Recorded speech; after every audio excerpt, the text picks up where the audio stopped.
Si alguna vez te has preguntado cómo el líder de más de 1.000 millones de católicos pasó de ser llevado en un trono sobre hombros a pasar en un carro que viaja por todo el mundo con un blindado especial, la historia del transporte papal es mucho más que una simple evolución de vehículos, es un reflejo de la historia del siglo XX y XXI, de la relación cambiante del Papa con sus fieles y de los desafíos de un mundo cada vez más conectado y a veces más peligroso. Antes de los motores y las ruedas de goma, la imagen del Papa en movimiento era muy diferente.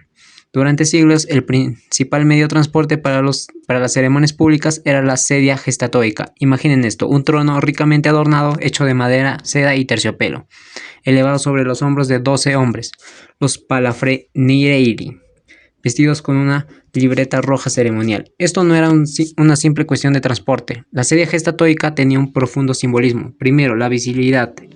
Elevaba al pontífice, asegurándose que todos, desde el peregrino más humilde hasta el noble más poderoso, pudiera verlo. Más 10 de ahora. Era una manifestación física de su estatus como líder espiritual. Segundo, presentaba una tradición interrumpida, un vehículo con ceremonias que se remontaba, según algunos desde historiadores, a la época del Imperio Bizantino o incluso del Imperio Romano. El último papa en utilizarlo de forma regular fue Pablo VI. Su sucesor, Juan Pablo I, conocido como el Papa de la Sonrisa, la usó regañadiente en algunas ocasiones en 1978, sintiéndose incómodo con la pompa que representaba. Fue él quien marcó el principio del fin para este artículo simbólico. Su sucesor, Juan Pablo II, la abolió definitivamente, buscando una conexión más directa y menos formal con la gente. Ya no quería ser el guerrero dragón. La llegada del automóvil en el siglo XX no pasó desapercibida para el Vaticano. Sin embargo, había un problema.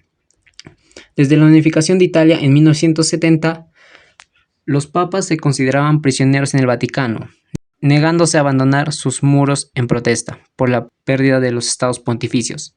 Esto significa que aunque llegaran coches como regalos, no se usaban para salir de la pequeña ciudad-estado. Todo cambió el 11 de febrero de 1929, con la firma de los Pactos de Letrán. Este histórico acuerdo entre la Santa Sede y el Reino de Italia normalizó las relaciones y reconoció la soberanía del Vaticano.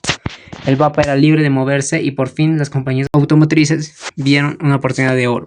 En sí, el primer vehículo que usó el Papa sería un Bianchi tipo 15, que fue donado por la Asociación de Mujeres Católicas de Milán, pero la principal automotriz y que es considerado realmente el papamóvil. En 1930, el Papa Pío XI recibió una flota de vehículos, el más famoso y considerado el abuelo de todos los papamóviles fue el Mercedes-Benz Nürburgring 460. No era un coche cualquiera, era una limusina de lujo, con un motor de 8 cilindros en línea que producía 80 caballos más o menos, y llegaba a 110 km por hora. Una proeza para la época. Los papamóviles se identifican o salen del resto por ser coches personalizados. El Mercedes-Benz fue modificado para sacarle varias cosas y ponerle más comodidades para el Papa. El interior era un salón rodante. El asiento trasero fue reemplazado por un trono individual lapizado en la más fina seda. El techo fue elevado para que el Papa pudiera sentarse cómodamente sin quitar el solideo. Los detalles eran exquisitos con grabados religiosos y comportamientos especiales. Junto a este gigante alemán llegaron otros vehículos notables. El Graham Paille 837 de 1929, un regalo de los hermanos Graham, una familia católica de Estados Unidos. Era un coche americano robusto y elegante. Citroën Lintoria C6, un regalo de la filial italiana de Citroën que combinaba la ingeniería francesa con el estilo italiano. Estos primeros vehículos eran símbolos de estatus y modernidad, pero su uso era principalmente ceremonial, dentro de los jardines del Vaticano o para viajes cortos a las residencias papales de verano. Como les digo, el primer papamóvil que fue donado por la Asociación de Mujeres de Italia realmente solo se daba para girar en torno al Vaticano. Era como el Kaiosama de Dragon Ball, que solo daba una vueltita a su mundo y estaba ya. Avancemos rápidamente a la segunda mitad del siglo XX. El Papa Pablo VI fue el primer pontífice en viajar extensamente por el mundo, visitando los 5 continentes. Para sus viajes a menudo se utilizaba vehículos abiertos como el Lincoln Continental, modificado, que usó histórica visita a Nueva York en 1965, pero estos coches aún no tenían un nombre específico. El término que hoy conocemos como papamóvil nació de forma espontánea. Corría el año 1979 y el Papa Juan Pablo II, el gran comunicador y viajero, visitaba su natal Polonia y luego a Irlanda, para poder ser visto por las multitudes masivas. Se adaptaron vehículos locales. En Irlanda se utilizó un gran camión Ford D Series y en Polonia un camión FCS Star 660. Estos vehículos, básicamente camiones con una plataforma elevada en la parte trasera, eran fundamentales, no lujosos. La prensa de habla inglesa, buscando una palabra para describir este curioso vehículo, lo apodó de Popo Mobile. El nombre pegó al instante. Curiosamente, a Juan Pablo II no le gustaba precisamente el término. Según los informes, lo consideraba indigno, pero la palabra ya era parte del léxico popular y se quedó para siempre. Hasta este punto, la principal preocupación en el diseño de los vehículos papales era la visibilidad. La seguridad era secundaria. Todo eso cambió y se dieron cuenta muy tarde que era una pésima idea.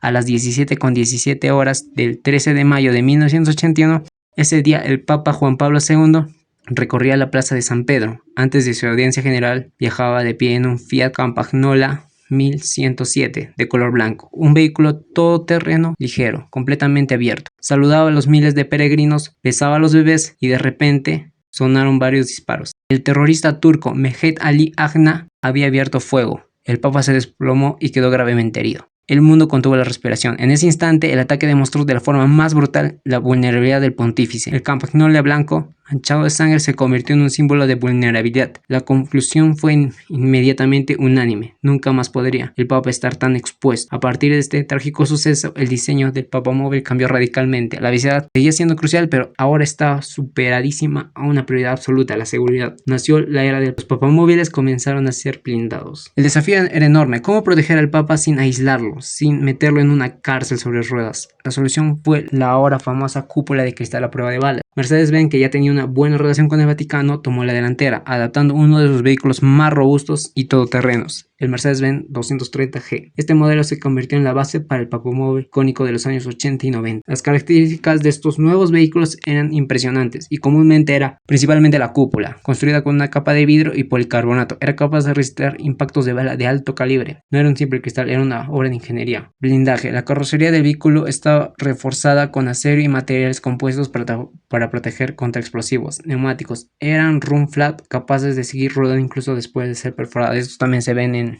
carros presidenciales. Suministro de aire. Contaba con un sistema de oxígeno de emergencia y filtración de aire para proteger contra los ataques químicos. Comunicación. Un sistema de comunicación avanzado permitía el contacto constante con el equipo de seguridad. A lo largo de los años vimos muchas variantes. Un Land Rover Series 3 fue modificado para la visita de Juan Pablo II al Reino Unido en 1982. O el Seat Panda, que fue adaptado para sus recorridos por los estadios de fútbol en España ese mismo año, considerando que las ciudades europeas no son precisamente buenas con carros tan grandes. En México, en 1999, usó una camioneta GMC Sierra fuertemente modificada. El papamóvil de esta era una fortaleza móvil, apodada por algunos en el servicio secreto como la Bestia, similar al apodo de la limusina presidencial de Estados Unidos, pero también era una manifestación visible de un mundo que había perdido la inocencia. Cuando el cardenal Jorge Bergoglio fue elegido como papa en 2013, una de las principales cosas que quedaron claras fue su deseo de un papado más sencillo y cercano, y esto se reflejó inmediatamente en su elección de transporte. En su primera salida como papa, rechazó la limusina papal blindada y se subió a un simple Ford Focus azul. Fue una declaración de intenciones. El Papa Francisco ha expresado en varias ocasiones su aversión a los papamóviles cerrados. Una vez lo llamó una lata de sardinas de cristal, diciendo que le impedía el contacto humano que tanto valoraba. Bajo su pontificado hemos visto un regreso a vehículos más abiertos, aunque con medidas de seguridad discretas y no muy notorias. Ha optado por modelos más humildes, a menudo de fabricantes locales de los países que visita. En Estados Unidos usó una Jeep Wrangler y un pequeño Fiat 500, coches que contrastan enormemente con las enormes comitivas presidenciales como los Cadillac. En Corea del Sur se movió en un Kia Soul y en recorridos por la Plaza de San Pedro a menudo utilizaba un Mercedes-Benz clase G. Este sí que cuenta es de oro, hay que decirlo. Modificado, pero sin la cúpula superior de cristal, permitiéndole inclinarse para saludar y bendecir a la gente. Este cambio es profundamente teológico. Es un mensaje pastoral sobre la importancia de la cercanía de oler a la oveja, como dicen los católicos. Aunque su equipo de seguridad sin duda prefería un blindaje completo y les facilitaría también las cosas. La decisión del Papa de asumir ese riesgo es una poderosa declaración de sumisión. Ahora con un nuevo Papa se le ha visto con el clase G, Mercedes clase G, que usaba antes. No sabemos cuál viene, pero la historia de Babón está llena de datos fascinantes. Por ejemplo, ¿sabían que la matrícula de los vehículos oficiales del Vaticano es SCV1, que significa Statuto della Città del Vaticano I? A la increíble historia del Lamborghini Huracán. A Papa Francisco en 2017 le regalaron un superdeportivo, un Lambo, que el Papa firmó en su capó, pero en lugar de usarlo, él lo subastó por más de 800.000 euros, donados cada centavo a obras de caridad. ¿Qué pasa en el futuro? El papado no se alejó de las preocupaciones globales, en línea con sus encíclicas Laudato. Así que la próxima vez que vean imágenes del Papa saludando desde su vehículo, recuerden que no están viendo solo un coche, están viendo el resultado de siglos de tradición, el impacto de un momento que cambió la historia y la visibilidad personal de cada hombre. Gracias.